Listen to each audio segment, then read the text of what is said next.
বান্দা এবং আল্লাহর সাথে কত গভীর হতে পারলে যে মাওলা তুই রে তুই। আল্লাহু আকবার। সবাই একটু বলেন, দেখবেন আল্লাহর সাথে কানেকশন হয়ে যাবে। কথা ঠিক কিনা? যদিও আপনি আল্লাহকে দেখেন না, আল্লাহ কিন্তু আপনাকে দেখতেছে। কথা ঠিক কিনা? আপনি কিন্তু বুঝেন না যে আল্লাহ আমাকে দেখতেছে।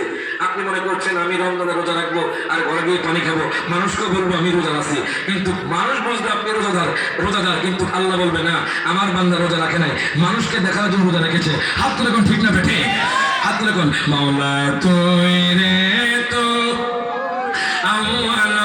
খেরে, মাওলা তুই রে তুই, আই গাই পানিতে ডুবাইয়া মাওলা কিয়ামত দেখাইলি, মাওলা কিয়ামত দেখাইলি। ওরে গুরু তুফানে নবীর গুরু তুফানে ও নবীর কিস্তি কেন বাসাইলি, মাওলা তুই রে তুই, মাওলা তুই রে তুই, আল্লাহ খেরে মাওলা তুই রে তুই। যুবকন মারহাবা। এখন দেখেন বাজান, আমার দয়াল নবী কয় উম্মত রে উম্মত, তোমরা যদি বেশি বেশি তাওবা করতে পারো তাহলে আল্লাহ তাআলা তোমাদের গুনাহগুলো ক্ষমা করে দিবেন। আমার নবী কয়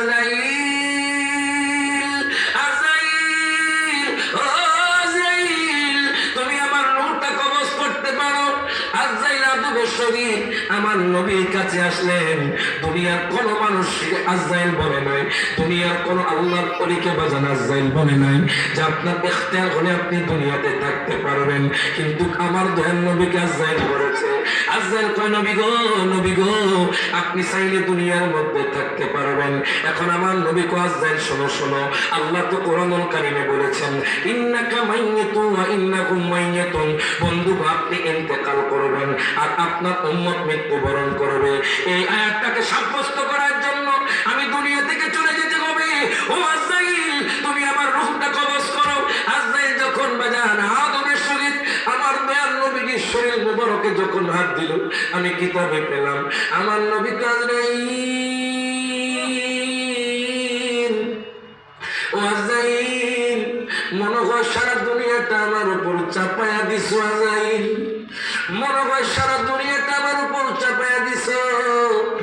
আমি চিন্তা করি আমার উম্মত তো গুনাহগার হবে, আমার উম্মত তো এক ওয়াক্ত নামাজ পড়লে আর এক ওয়াক্ত পড়বে না, আমার উম্মত তো সকাল করে মিথ্যা কথার মধ্যে লিপ্ত হয়ে যাবে, আমার উম্মত তো গীবত করবে, আমার উম্মত তো নিন্দা করবে।